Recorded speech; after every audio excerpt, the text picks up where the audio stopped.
Hi, welcome to our second webinar on Let's Learn This Together for Stitch Artist at Embroidery Central.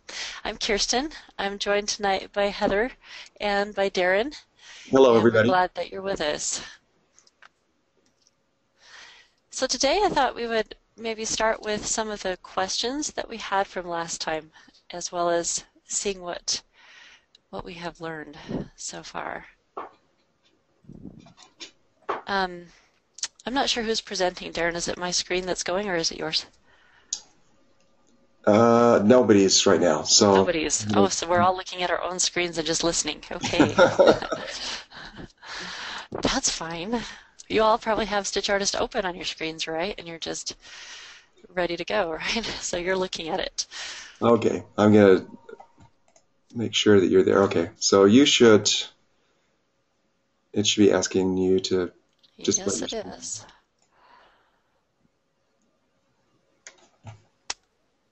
Okay, let's do that.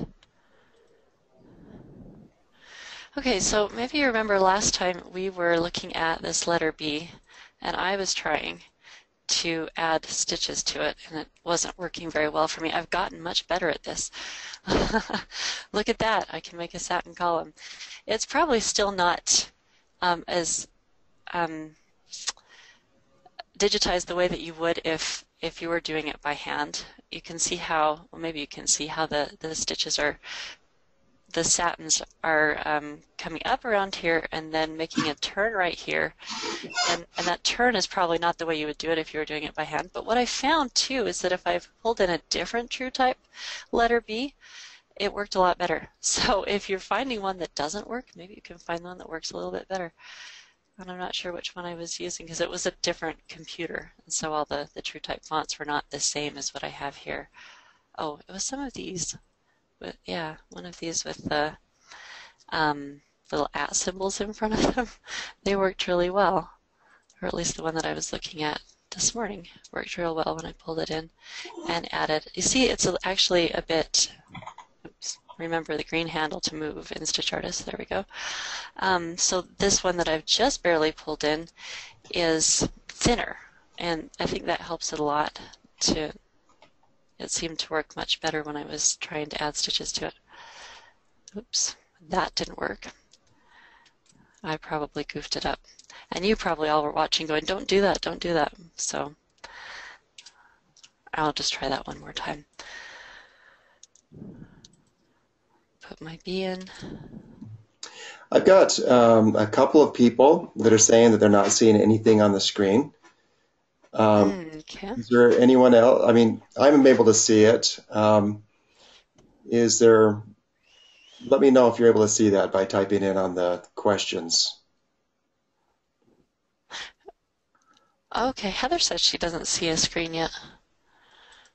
Okay. I should just bring her upstairs, huh?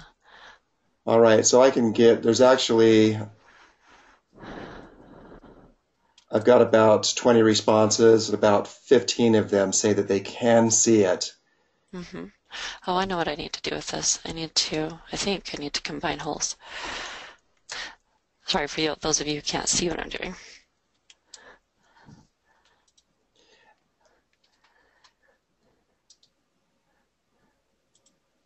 And then add stitch. That For those works. that can't, I'm just going to see if we can get to the bottom of this.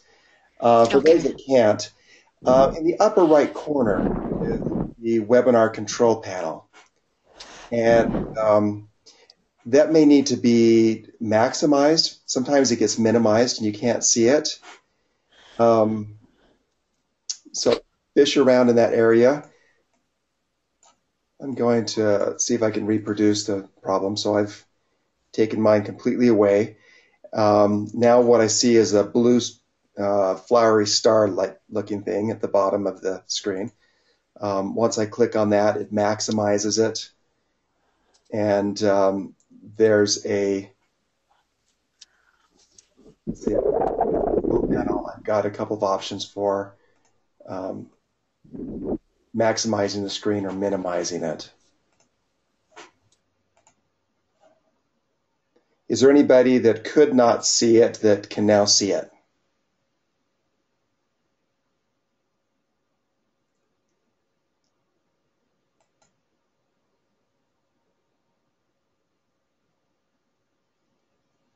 Okay, I still have a couple that still can't see it.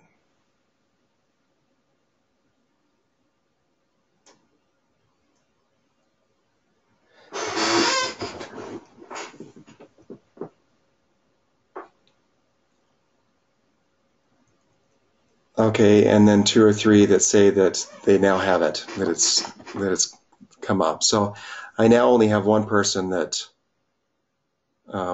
says that they can't see it. So I'm pretty sure that it's minimized at the bottom. So if you go to the little blue flower on the Mhm. bottom of like in the taskbar and click it, that should maximize it. Uh-huh. Okay. Okay. And it looks like, okay. And then the last person that said they couldn't, said that they can see it now. So, okay, we're good. Let's Great. go ahead.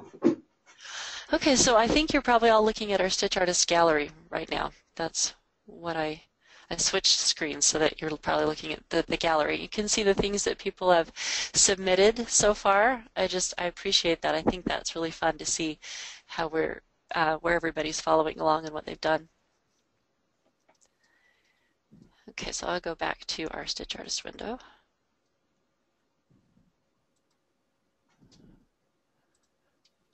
Okay, so you see my 2 bees that I'm working on.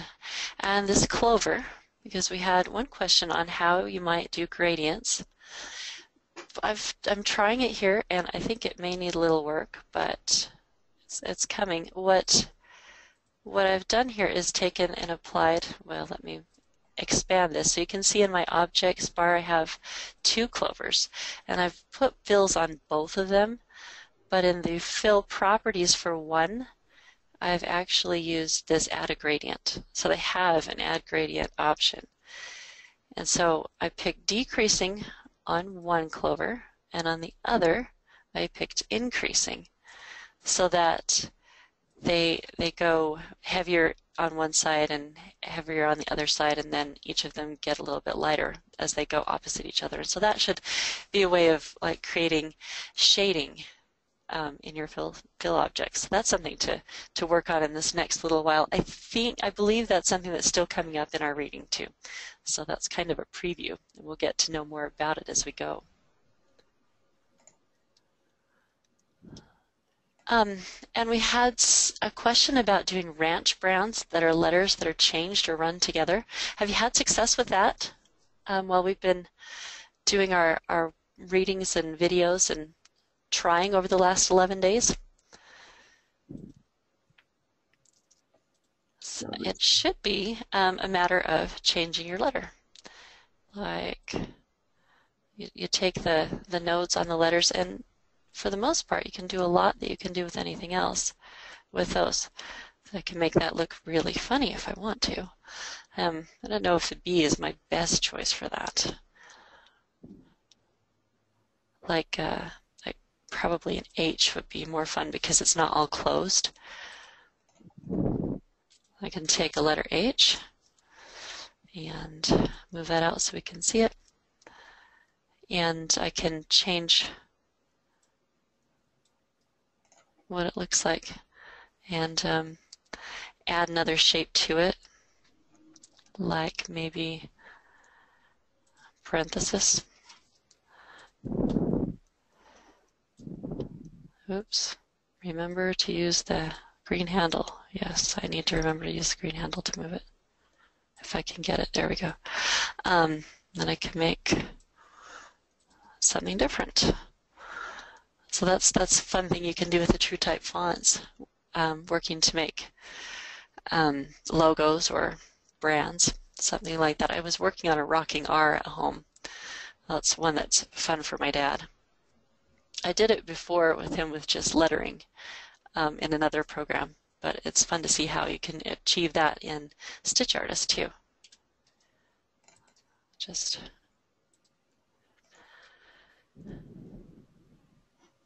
Somebody said I would love to see how to digitize fonts, and I can say I'm not sure I know how to do that yet.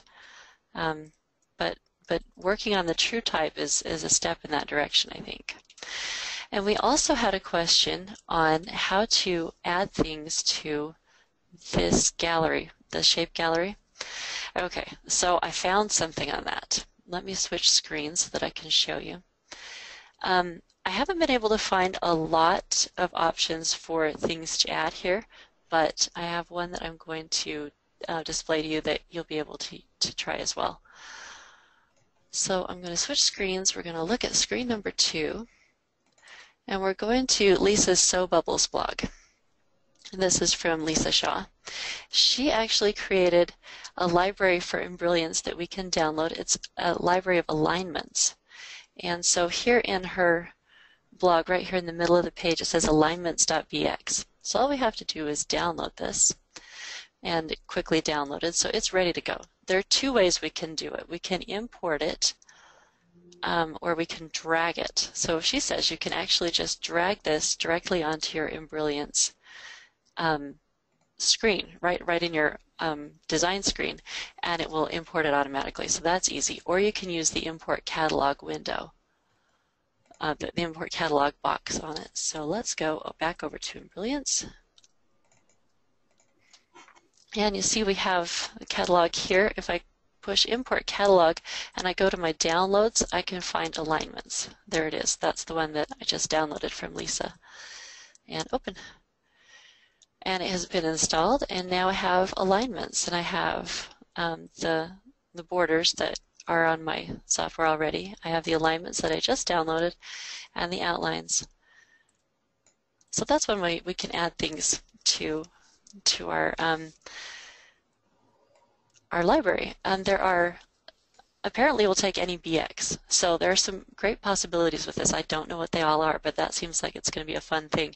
So what the purpose of these alignments is to help you stitch things out using like a visual reference. So the crosshair here you could stitch out onto something to help you align what you're about to stitch on. And I know Lisa likes to use crosshairs and visual alignments like basting stitches inside her hoop to help her out. And so she's made those available to us. Mm-hmm. Charlotte says there's also some accents that are from Embrilliance. Uh-huh. Great. And Vicky asks on the gradients if that's a level 2, only a level 2 option.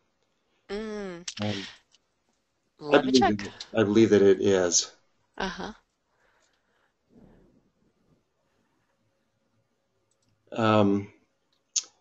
Jan asks, can you add your own vector art to the libraries, or can you create your own catalogs to add to the library? I don't know the answer to that one yet. I was wondering the same thing. I haven't found how a person can create a BX yet, which is apparently what you need to put it into the library. So that is something I'll keep working on. Yes, it's true. Gradient is a level 2. And Jan, yes, we'll get an answer to that one and get it posted in the forum. I know that you can. There's lots and lots of fonts that even have been previously digitized that can be imported into the Appliques. And I think this is a function of the Appliques program that will let you convert existing fonts into BX files. And anyway, I'll find out where that's at. Barbara says that she thinks that Embrilliance has to sell you the software to create the BX files. Mm-hmm. And I think that's true, but I think it's one of these main platforms or one of these main modules that we're looking at. We just need to find out what that would make sense. As we do have several font digitizing companies that are able to make their things in BX, and I don't imagine it'll be too long before others can do that. Okay, we had a question also on adding borders to a narrow area. I think the problem was you'd zoom in and you'd see stitches going like all the way across the screen or all the way into your design, and you're like, what is going on here?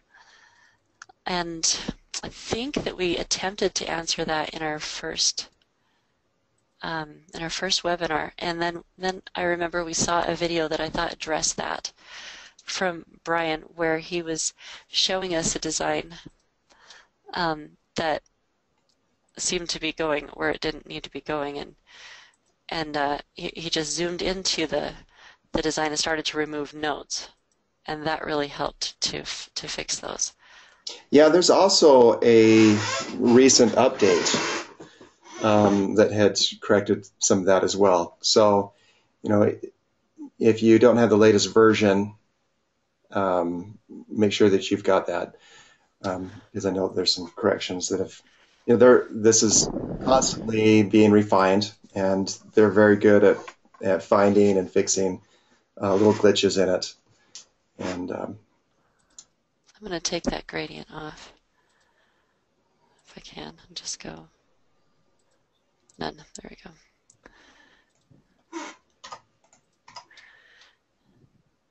Then I can apply a satin border to the second one.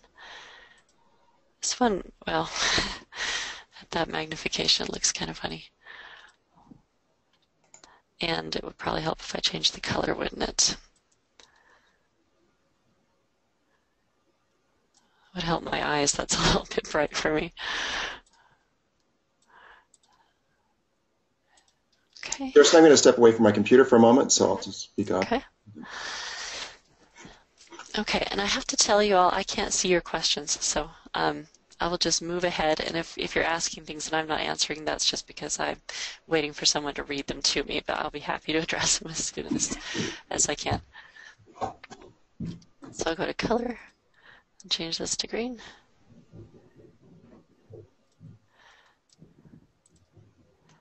Okay, that looks prettier to me, but look at that, woohoo! And it doesn't look like we really have a node that's telling it to go that far down. So that's interesting. What if we move it up here? Does that help it? Or maybe this one here could be gotten rid of? If I do that, then I lose the shape of it. Maybe I don't want to do that. Usually when you see a stitch going really wild and crazy, you have a couple of nodes right on top of each other. That doesn't look like it's the case here, though. So there's some extra troubleshooting to be done. Perhaps maybe if I just change the size of my satin border, that will help me out. Is it looking really long right there? No, not much.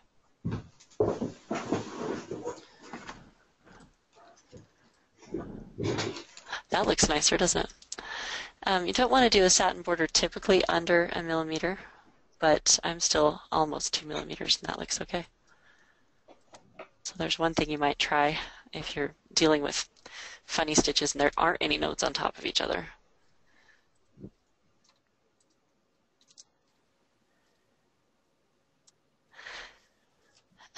Let's see, we also had a question on creating brush strokes to look like Chinese or Japanese calligraphy.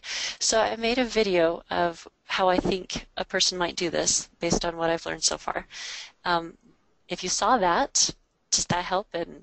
Or is there something, or maybe you have a better way of doing it? Let me say that. If you found a better way, I would like to hear about it too. But my fill is not a very good fill because... Oh, it is a very good fill. It just didn't look like it took the picture to catch up, a little minute to catch up.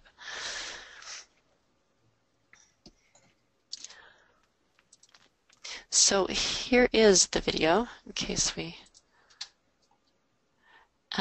basically, the idea was you take satins, and I'm just going to switch to the screen. And we take actually the satin column, not the satin border. Satin column is level 2. So here is the image, and I'm working on over a piece of clip art that might look like it could be done with a calligraphy pen or something like that, like a brush stroke. So I just created a satin column over it and then went to adjust the line and the nib style.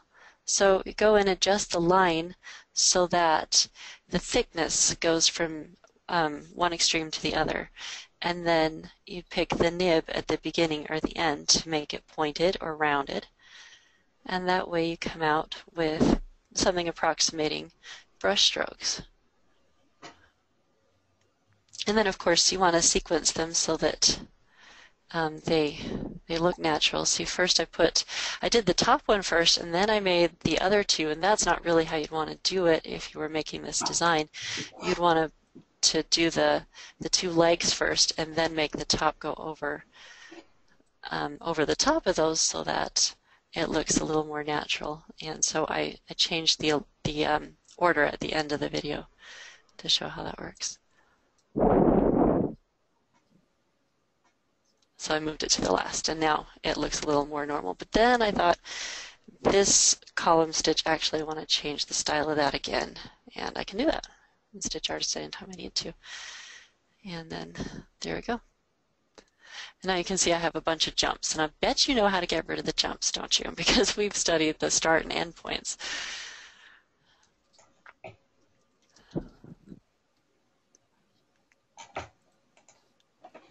Okay, I'll take that out of full screen. And then we talked about hidden stitches and appliques and satin stitches. I think that Brian's video that I linked there addresses that, where basically once you save out your stitch file, it removes the applique stitches that are underneath an applique piece so that you don't have stitches going over each other or stitching underneath an applique fabric. And that's pretty handy. It also keeps all the stitches in your working file, though, so that if you need to edit it, you haven't actually lost those stitches. You can work with those, and then it only removes them from your stitch file, so that you don't have extra stitches, but you can still work on them if you need to. And that makes me think of another feature of the update that Embrilliance just did, is to help us out with this problem that we sometimes have where we have something here and we've been working on it, and we go and save stitch and working, and that's great. We save that, and I'm going to call it Clover. And then we go later and open up. Kirsten, yeah. let's see, I think we're back to we're looking at the website still. I didn't switch screens for you. Sorry. Thank you, Darren. Here we go. Okay. So then you go and open your stitch file, and you go save stitch and working after you've edited your stitch file. And what you do is write over your working file with a stitch file. And boy, is that frustrating when you come back into to edit and your working file now has all the properties of the stitch file, meaning it's lost all the properties of the working file that you wanted to work with. They've actually come up with a way to help us not to do that as much. So that's another good feature of the update that Embrilliance recently did. They're listening to our problems.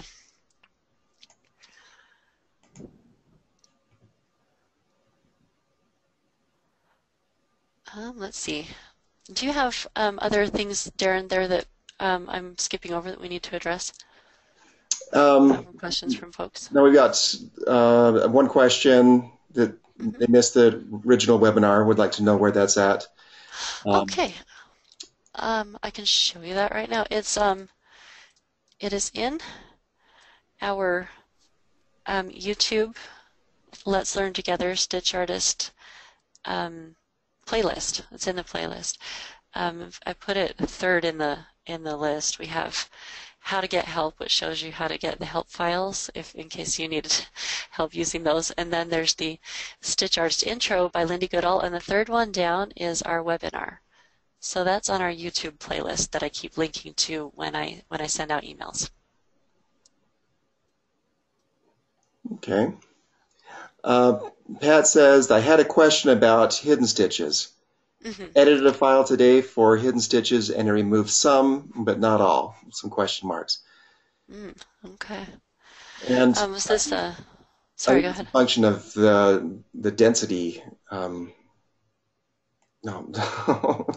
The density, what's the... Oh, come on. The product that I'm... Oh, the density repair kit? The density repair kit, yes. Yes, score. Yeah, density repair kit will help you to remove extra stitches that are stitching over top of each other. That's particularly useful in designs that you bought from somebody else and you can't really edit in that much, or things that maybe you've lost your working file and you just want to fix it. Density repair kit will help you with that. Yeah. As far as the digitizing, if you're creating the design, you're the one that's responsible for removing that density. So you would cut out sections. You'd make sure that you're not putting one entire fill over the top of another fill. So we would actually, stitch around that. And I can show you an example here. Okay.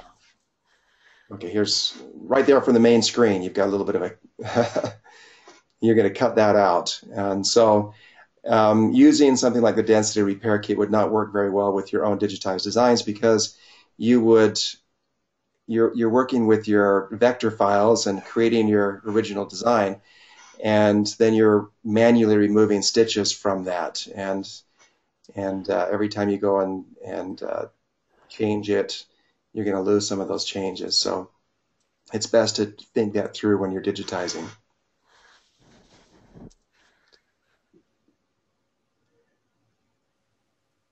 Okay.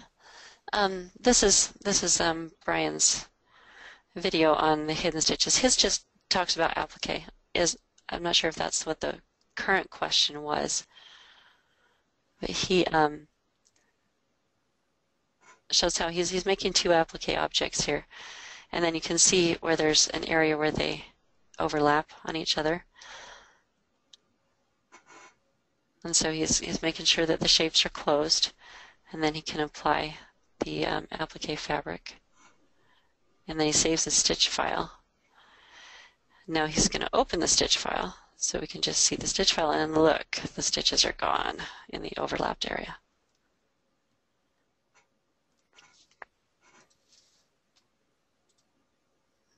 Okay. So that's Jan stating that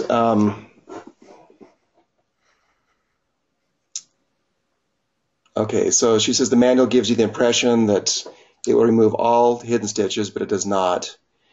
No, they just want overlapping stitches removed. Applique is different. So how do we do that without applique? Okay, how do you remove hidden stitches? Like if you have two fill areas on top of each other and you want to remove some of the fills? And how do you do that without applique? Yes, that's... Okay. I think there what we want to do is like combine holes and make sure that we don't digitize them over top of each other. I don't think that the software actually takes that out for you, but I'm going to look into that more and make sure I'm right for the next time we get together. Yeah, there may be some tricks. As far as, my digitizing background, it was always taking care of that when you first created a design. So if I and I don't know, let's see if we've got a cut-up mechanism, so bring in a... So we have this and this. I'm going to remove my clover for now. Yeah, both of them. Okay, and say perhaps I can draw something here on it. I'm going to draw a center for my flower. And close the shape. And if I say apply a fill across that, actually I didn't want to do that. What I wanted to apply the fill across was this one. You see how it just covered my hole? So if what I need to do is select both of these, right? I'm a little slow at this still, I'm sorry, I'm working on it. And then I right click and then, no wait, combine holes is under outline up here, and there we go, combine holes.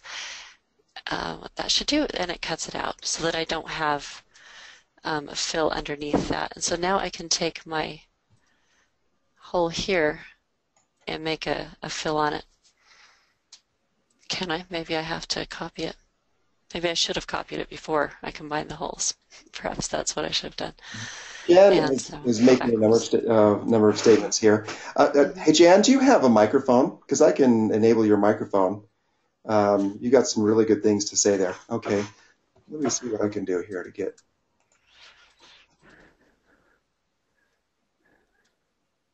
Okay. Okay, so I'm just going to go ahead and Okay, do what I was trying to do. Jan, I've enabled your microphone. Are you? Let's see. Oh, wait. Combine holes. That's what I wanted to do. You may have to also enable it on yours. It may be muted. Yeah, if your microphone has a little red line across it, click on it and that'll undo the red line. Yeah, I've at least enabled it on this end.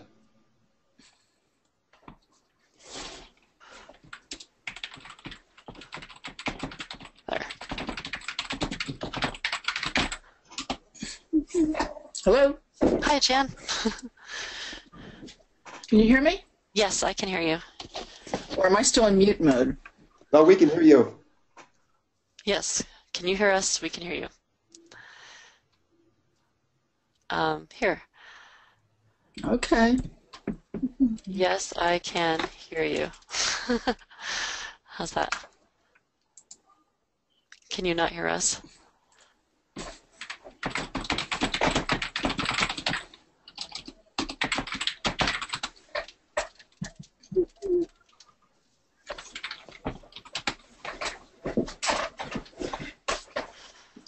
It looks like Jan can't hear us now at this point. Um, Huh. Sometimes, well, I'll type her. She's not going to be able to hear me, so I'm going to just type some instructions to her. We'll Okay. bring her back on in a moment. Bear with us here.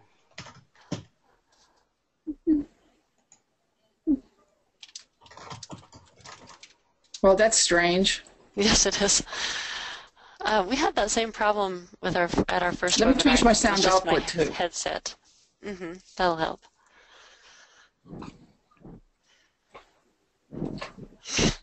Okay, Kirsten. There we go. That's one way to get my anchor. Oops. If I can just grab it now. Yep, there we go. Ha. Oops, don't do that. I don't want to move just one of them. Not that it matters so much on this quote design.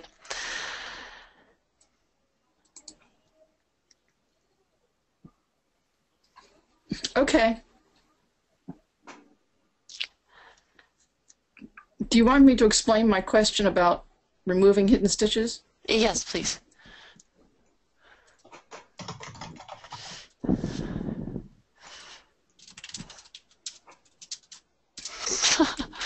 There. Okay. It states in the manual that if you have filled shapes that overlap each other, that the hidden stitches will be knocked out when you save it as a stitch file.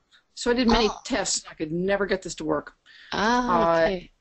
And sometimes removes some of them, but it clearly implies that overlapping things, the underneath label will be removed, and it's not. And I was wondering if anyone had a workaround. Interesting. I know I don't have one yet. Having comments from anybody else. Is it, let's see, do you know where in the manual we can find it? I might just quickly read what they had to say about that. So I know the density repair kit, of course, says it's going to do something like that, but I can hear in you now. StitchArtist, yay!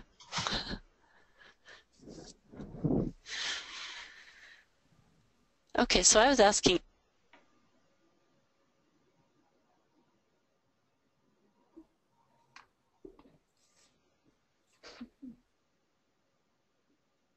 Hey, Kirsten, if you can hear me. I can't. I think I've lost you now. I don't know if everybody else can hear. Yeah, I can hear you. Can anyone else hear Kirsten? I can hear you, but I can't hear Kirsten. Okay. Let me see if we can get her back on.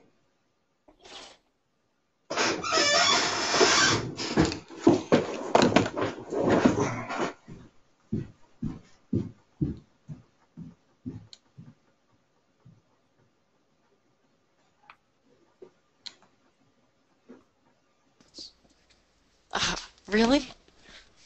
What? Okay, apparently there's a button on my headset that I didn't know was there. It's my fault.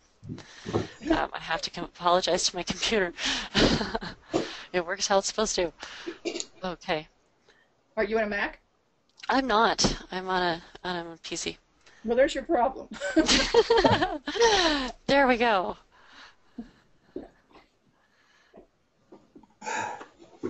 Yeah, so I was asking perhaps where in the manual I could find that section. I don't remember reading that about the fill objects, how if you have two on top of each other, they... Yeah, it's when you save it as a stitch file. And when you do that, it may move a portion of it or may not at all. It's pretty weird. You should be able to do that like if you merge designs, like two different stitch files together and then save them back out as a single stitch file, and it doesn't do that. And you should be able to do it, it says, with any objects that are drawn. Uh-huh. So what that means is when you digitize, you have to do all your own cutouts and everything. That's a pain. Yeah, uh-huh. Okay,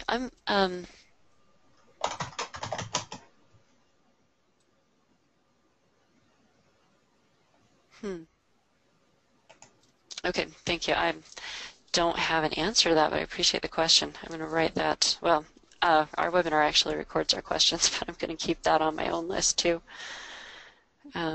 Remove fill stitches when they're overlapping, and it should do it when you save it out. Right. Like if you pull two, you take two fill designs and put them on top of each other to make a new design, and they're on top of each other, and they should remove the fill stitches. In the stitch file, yes. In the stitch file, okay. When saving stitch file from two other stitch files. Right, exactly. Okay. Or in anything that you might, even if it's a working file, if you have two fills that are over top of each other, it gives you the impression to automatically knock those out, but it doesn't. Okay.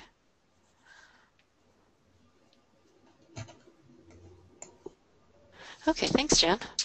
Thanks. I apologize that I don't have a good answer for that. I wish that I did. And neither do I, and I've been chasing it for a month, so don't feel bad. Okay, well, we'll chase it together now. Okay. We talked about shading a design. It looks like that's something we can do probably best with StitchArtist Level 2 and some practice. I don't think that the one I was doing was very good yet. One thing about this shading, and I could just show my screen here. Yes, please. That I often do for shading, and that's just using different densities of the fill stitch going over the top of it. So let me share my screen here. Here it comes.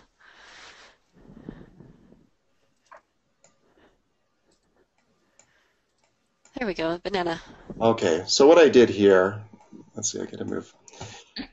I'm just gonna start over here so you can see. I just did a new page and went to my digitizing options here, picked an image where I picked a banana. I'm just gonna size that to what I want to be. And then I'm gonna go and just draw over the top of that. And there's a lot of shortcuts, for doing the outlines, for putting the image in, and a lot of different ways that people do it. I find that when I was digitizing, it was just easier to consistently work with this on the art side of it first, and not worry about, in other words, we just had control over the satin stitch, the outline, the fill stitch, and we did our own pathing.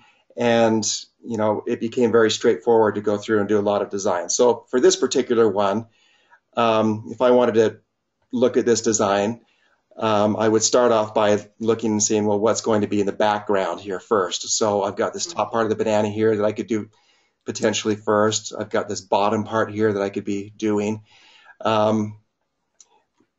Let's just go ahead and fill in the white part of the banana.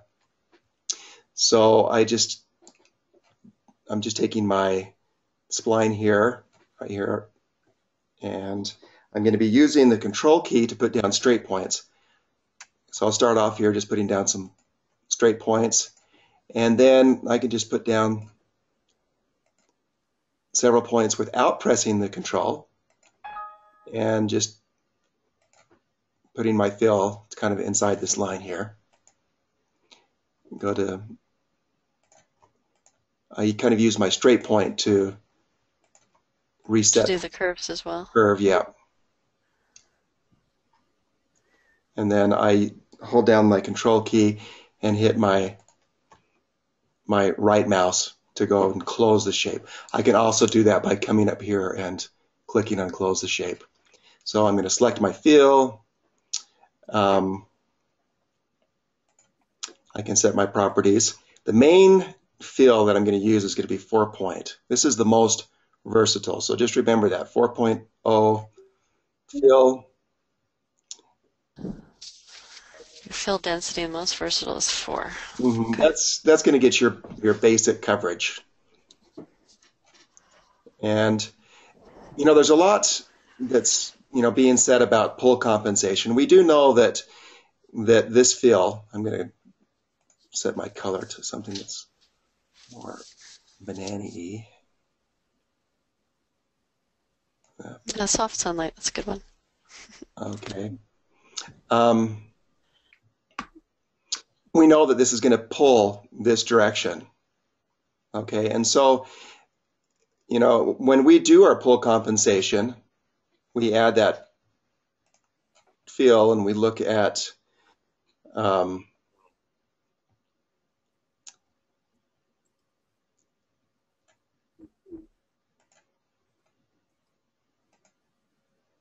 let's see, where am I looking at here?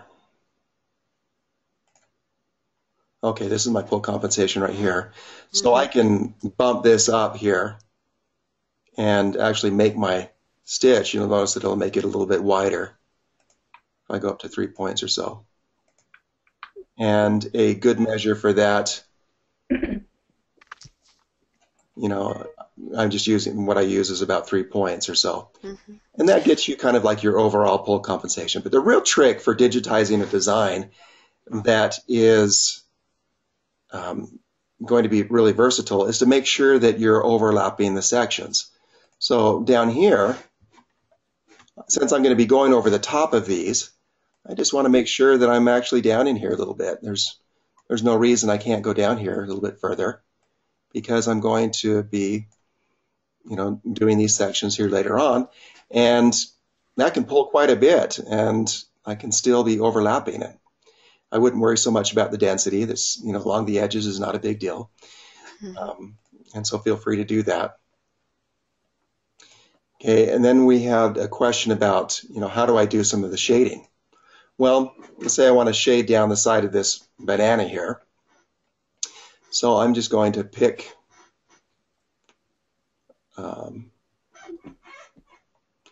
I just start drawing and putting it in kind of a shaded area. We'll start off with this larger area here. And I've got this satin outline, so I can be pretty liberal about where I'm at and not worry about it. So come up here.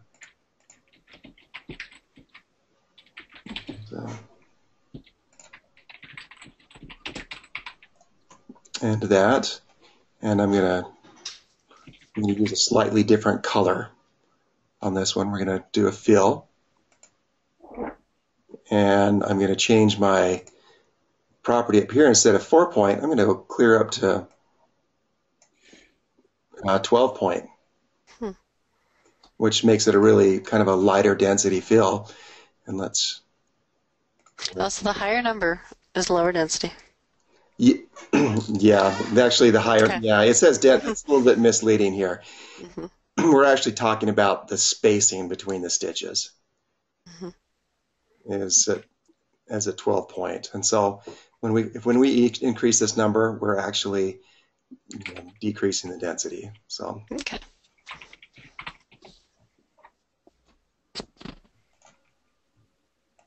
Let's pick something just a little bit.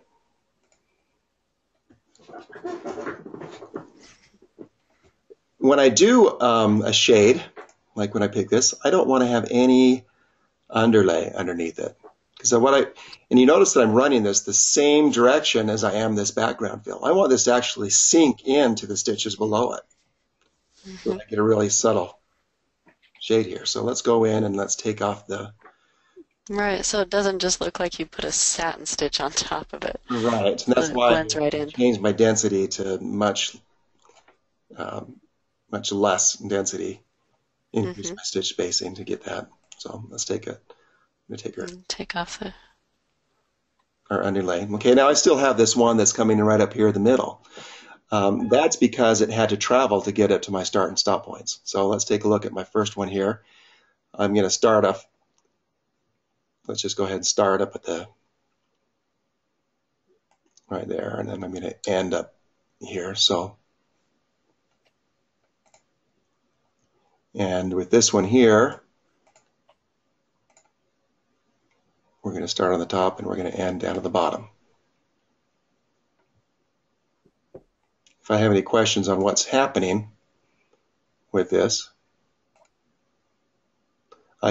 this is a great tool right here, the Stitch Simulator. Emulator, so I can see what's happening. It's going to come up.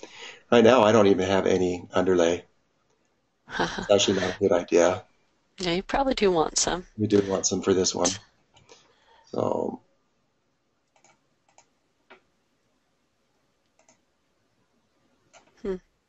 oh, I'm in my Stitch Simulator. Oh, yes, instead of in StitchArtist, right? Once I got back into my stitches here, go in, take that. We'll just do a perpendicular fill. And now let's take a look at it again. Go back to my Stitch Simulator. Okay, there we go. Filling up to the top. And it runs down to the bottom and comes back up. I'm going, why is that happening? So, do I have anything that's in there that's causing that?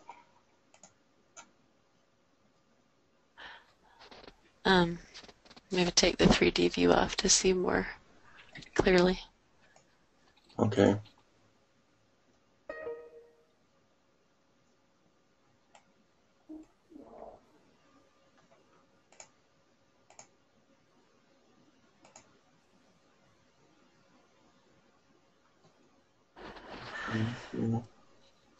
I'm not sure exactly why that's doing that.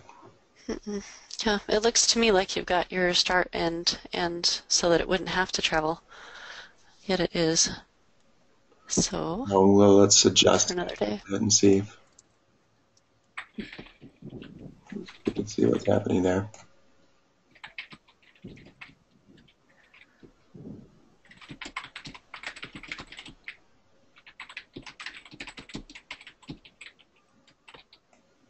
Oh, look, you're getting rid of it. There it goes.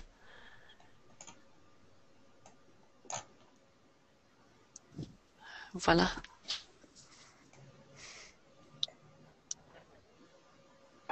Okay. And then if I want to, sometimes you can even take this and, add some extra points, make it kind of jaggedy, because those will sink in.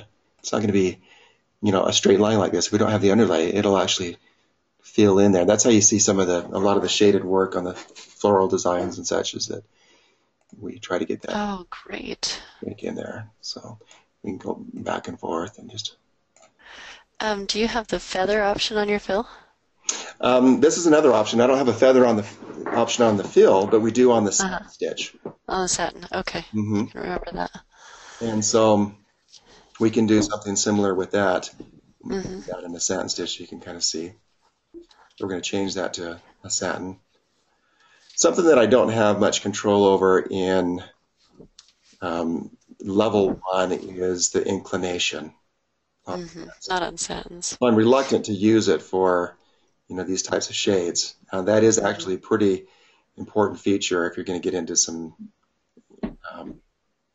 into fine-tuning your digitizing to be able to change the angle. Well, yeah, I can see how this satin is turning where your fill is flat. So anywhere there's a turn, it wouldn't the stitches wouldn't blend in with your fill below it as well. It's going to sit up on top of that.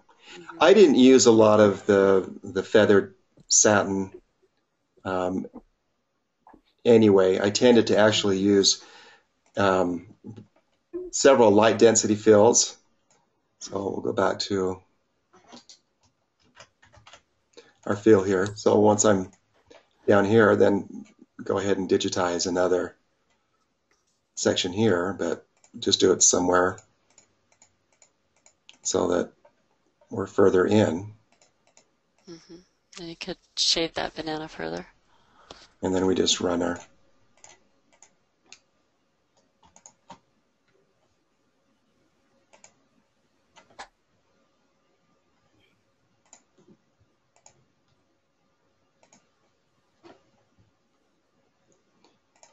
so you can't see it real well, but here along this edge, we've actually have, you know, much higher saturation of color along this edge here.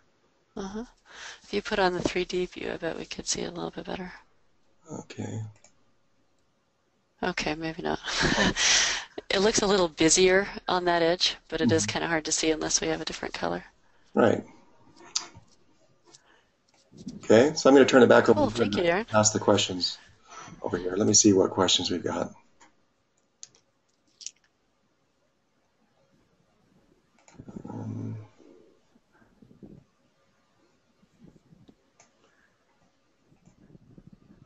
Okay, where'd they go? Well, I have one that I got in our first webinar that I haven't mentioned yet, and that is doing a continuous line quilting type of design for quilting in the hoop. I believe we're going to touch on that in our next period between webinars, so I haven't forgotten that, but I'm still thinking about how we're going to manage to do that. And I know that Lisa Shaw has some continuous hooping. She has her most linked to blog, actually, I think addresses that. So I'll be reading in that, and then we'll be getting into that as far as Brilliance does too. Okay, there's a few questions here. Let's see.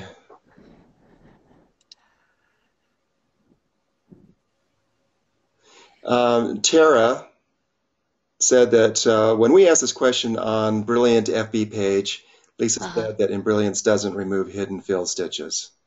So we've got that perspective there. Pat asked, and it looks like I probably did this one, now how do you add the shadow on the banana? So we just kind of added that's there. So I think we answered that one. The light density fill. Okay, Jan asked, well, okay, so how would you eliminate the overlap on the left side? Meaning the spot where the banana is over top of the outline? I think you're going to draw your outline and then put a satin border on? Yep, I am, and I'm going to leave the overlap. I want it there. Okay. This is how I can digitize a versatile design because I've taken that and I've purposely put my fill out to the middle of that other satin stitch, and then when I do my satin stitch around it to finish it off, so we'll come back and I'll pick a satin stitch and just do this quick. So I'm looking at my border here, and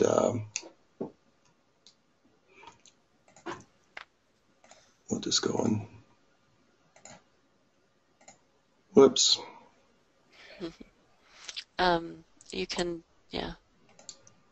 Hit my backspace. That's a good feature.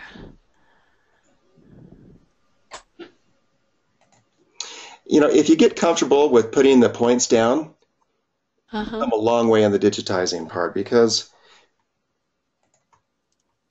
I'm just not afraid to redraw this line here or to go over, and you can zoom in enough that your stitches are not going to be off. You're actually going to be, your resolution, so to speak, is so much better on screen than your actual sewed out that's true. design that you could really get by with this kind of work that I'm doing here.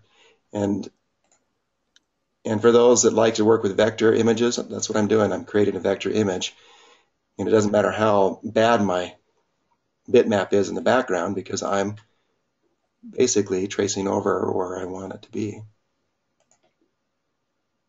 Okay, now you've gone over both sides of where this goes. I was thinking of just drawing one line and then putting a satin border. So are Yeah. you going to use satin column instead? And I'll. Okay.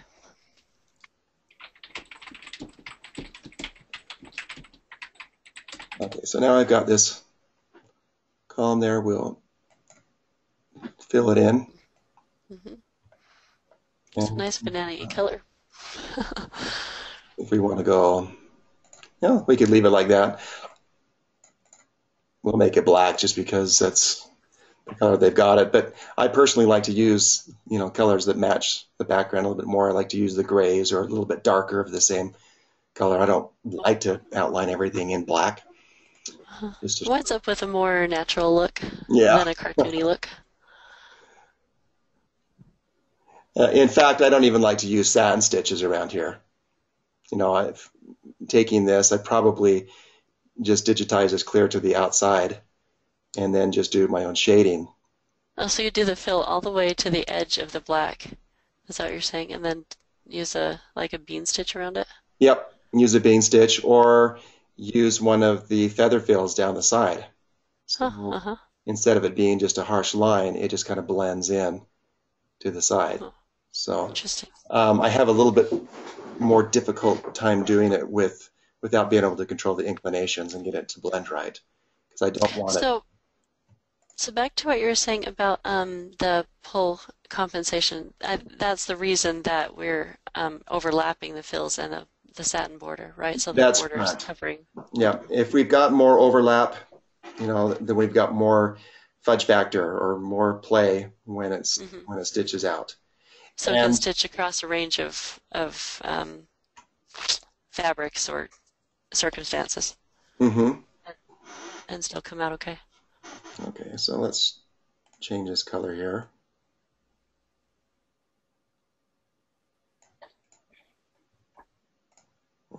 Oh, hold on, coming back.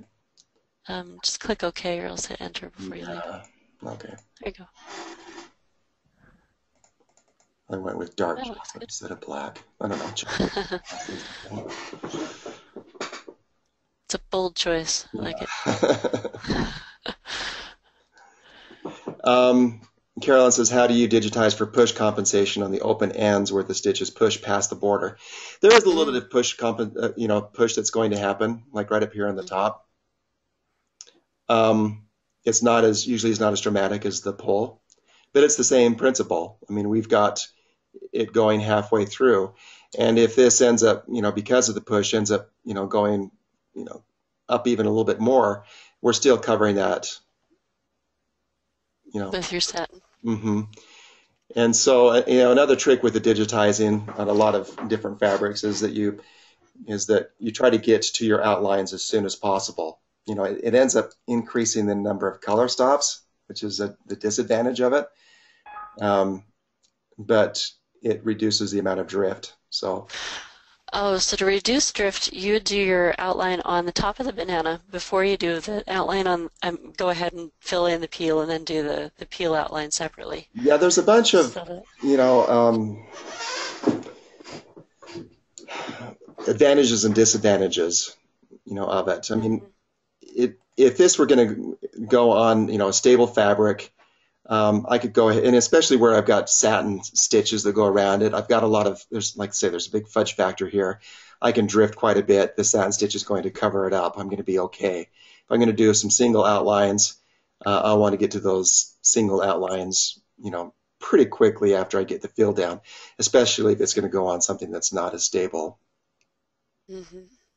So like a t-shirt as opposed to a quilt square.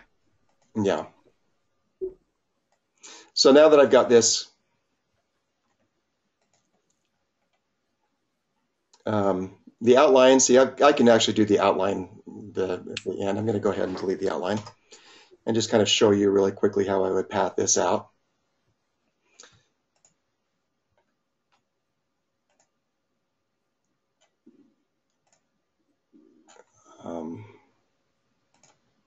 So with this one here, I've got this here that's kind of in the background.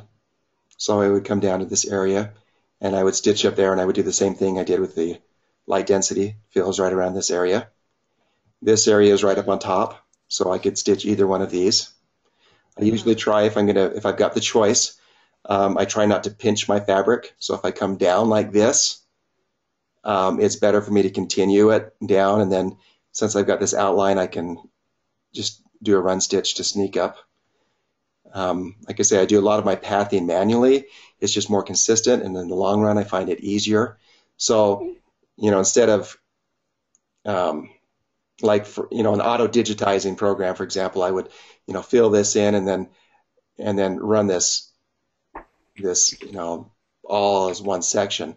Well, it's really not a problem for me to just fill this in and then just run a satin stitch around it and do these each as different sections. So if I wanted to do this fill right here, I'd run a run stitch to right there, and then I'd create a fill that would come down to here, and then now that I'm at this point, go ahead and create my whole fill for this area, and put my exit point over here. So then it fills around here.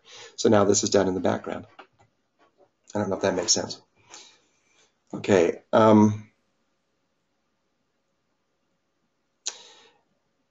Okay, we are at 8:30. Okay, Jan said to use the peel, would you use a satin column or a satin stitch around?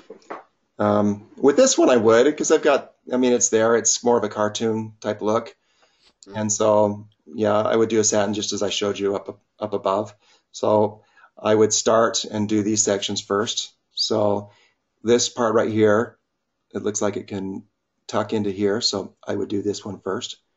And then I would probably do this one second, and that's, tuck it halfway into here. If I have any push or pull problems, it's going to be covered up with this satin stitch. I look at this one and say, okay, well, it looks like really I could use either one. So it looks like this one's probably in the background, and this one goes over the top of that. So then I would do this one here first, tuck that under here. Oh, excuse me. No, I would make sure that this is done here, because this is definitely tucked under here. Right. So I'd finish that one, and usually just put my start and stop points here, so it runs back and does my underlay and comes right back to this point. And I just build it up from that, from the back. So you're kind of looking at which parts of the design are under each other, like in the real world, and going like a 3D view in your mind. That's interesting. Okay, Angel says, how about embossed designs on towels? I know the combined whole part, but I don't know what to do with the knockdown stitches. Oh, Angel, you're talking terminology I don't even understand. I don't know. I should, but I don't. When you mean the knockdown stitches? Could that be lockdown? Do you know what that refers to? A lockdown stitch? Let's see. Well, I've heard of locking stitch. Let me say that. Okay.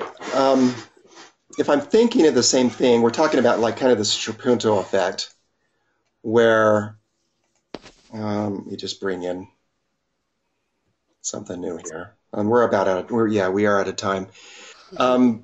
But if it's what I'm thinking, you're wanting to do, this embossed look where you're pushing down all of the fabric except for what you want to show through or kind of come up through. So you're using that in negative areas or negative space, which is going to be kind of, puffed up out of the pile. And you don't want your underlay stitches to show up under there. And so what you use is when you do an area like that, kind of like where we did this fill stitch here, we want to be careful where we start and end our points so that we don't put a nice run stitch down the middle. And then there's another option here that's this. Let's see, when we go into underlay, we use our contour with no underlay in the center. And then I believe in StitchArtist 2, it gives you the option to do an edge run. So Yeah. all of your utility stitches that goes to fill it in runs, paths completely down the side. That's a really nice feature of level 2. Okay, I'm getting a yay, so it looks like I've answered that from Angel. Okay, thanks, Angel. All right, we will take any questions that we haven't answered here and do some little videos. So you'll find that most of the questions that were asked in the last webinar are going to be in the forum. We appreciate those that are using the forum, and especially those that are submitting some of your work. Wisdom. Yeah. Or some of your work and some of your own ideas for how to solve problems. Yeah. This has been very helpful, and we're learning a lot from you here too. I hope you're learning something from us. Thank you. And thank you very much for joining us. Okay, so our next webinar is going to be in 2 weeks. Many of you are subscribed to the daily emails. And some of you may have registered for those late, and that's fine. You'll be getting them in sequence, but you'll be a few days behind those that started earlier. But you can still be part of the drawing, yeah. Yep, and you can still be part of the drawing. So. And the drawing is at our webinar next time. You don't have to be present to win, but that'll be fun. If you are, we can let you cheer. Okay, one last question from Pat. When doing line art, should you tie in and tie out on each line that's separate? And yeah, if they, on this banana, I actually don't need to do any of that except for where I change colors, because the way I like to path it is I like to end underneath the other stitches. So I would end down here and change colors and then continue from that spot and then fill these bottom areas, and end up, and I end up stitching over the top of it. So there are no, independent sections that need to be tied off. So if you're doing something that's more of a line drawing like red work, maybe you would have to tie off? Anytime you start and stop, anytime that you're going to be doing jump stitches and it comes in and you're going to be doing either a manual or automatic trim, you want to use a tie-off stitch, otherwise it will come unraveled. Okay, Leela asks where the forum is. Oh, great. Okay, good.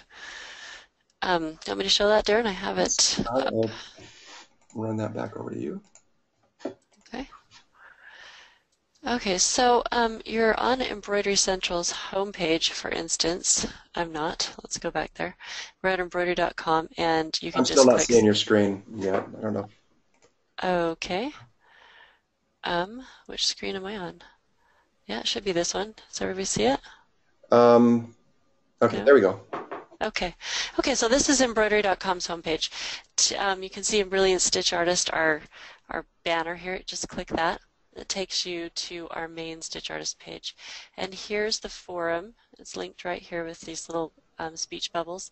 This one with the easel is the gallery.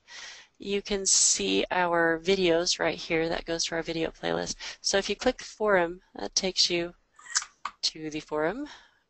And so here's me talking. Here's somebody else talking. So,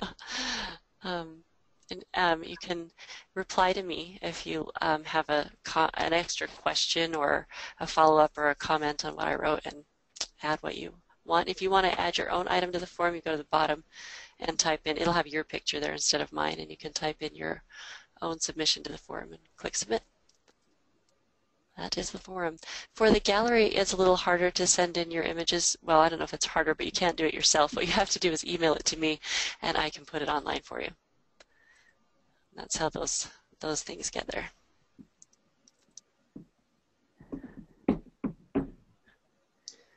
Okay, well, thank you all again for attending, and we'll see you again in another couple of weeks. Yes, thank you all. Have a good night. Or morning.